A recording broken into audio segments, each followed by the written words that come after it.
नमस्कार दोस्तों, आप सभी का स्वागत है मेरे YouTube channel the essence of life पर। दोस्तों, कहते हैं कि मेहनत की कमाई में असली बरकत होती है। असल में इंसान की मेहनत की कमाई ही दान पुण्य के कामों में सफल मानी जाती है।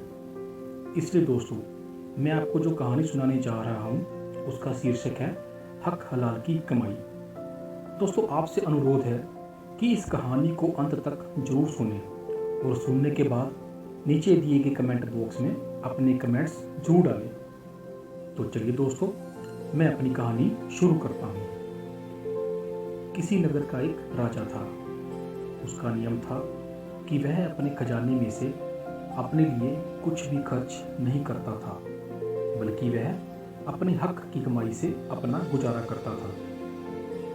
राजा का एक शौक था, जब भी वह अपने दरबार के काम से फारिग होता, अपने हाथ से सुंदर किताबें लिखता। वह इन पुस्तकों को अपने एक नौकर को दे देता और इन्हें बाजार में बेचने का आदेश दे देता, क्योंकि उसे पता था कि यदि वह पुस्तकों को बेचने बाजार जाएगा तो लोग उसे उचित से अधिक कीमत दे देंगे। नौकर इन किताबों को बाजार में जाकर बेच आता और इन्हें बेचकर जो पैसे लाता, राजा उससे अपना और बीवी बच्चों का गुजारा करता।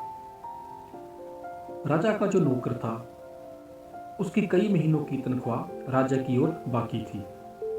एक बार नौकर के पास उसके घर से चिट्ठी आई और उसे फौरन घर वापस आने के लिए कहा गया। उसने राजा से कहा कि मुझे तनख्वाह दो, मुझे घर जाना है। राजा के पास उस समय पैसे नहीं थे, सो उसने नौकर को टाल दिया।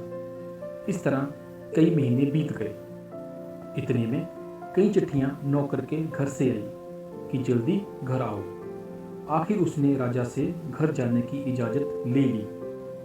राजा ने उसे केवल 2 रुपये दिए, जिसे देखकर नौकर हैरान हो गया। राजा ने नौकर को 2 रुपये देते हुए कहा कि यह मेरी हक की कमाई है। हक की कमाई में बरकत होती है, जाओ, भगवान इसमें बरकत डालेगा। नौकर 2 रुपये लेकर चला तो आया, मगर सोचने लगा कि मैं घर जाऊंगा तो संबंधी कहेंगे कि तू राजा का नौकर था, लाया क्या है। नौकर ये सब सोचते हुए अपने घर की ओर जा रहा था।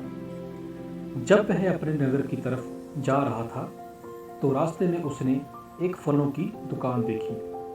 उसने उस दुकान पर बड़े बड़े लाल रंग के सुंदर सुंदर अनार देखे। उसने सोचा कि क्यों ना मैं अपने घर ये अनार ले जाऊं। सो उसने 2 रुपये के अनार ले लिए और रास्ते में यही सोचता हुआ वह अपने घर की तरफ जा रहा था कि चलो, 1 नहीं, 2 नहीं, 2-2, 4-4 अनार सबके हिस्से आ जाएंगे।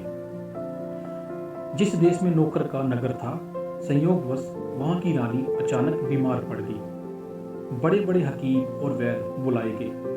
उन्होंने कहा कि रानी की जान तभी बच सकती है अगर इसे अनार का रस दिया जाए। उस देश में किसी के भी पास अनार नहीं थे। उस देश के राजा ने ढिंडोरा पिटवा दिया, जो 1 अनार लाएगा उसको 1000 रुपये का इनाम मिलेगा। इतने में वह नौकर भी वहां पहुंच गया और उसने वो ढिंडोरा सुन लिया।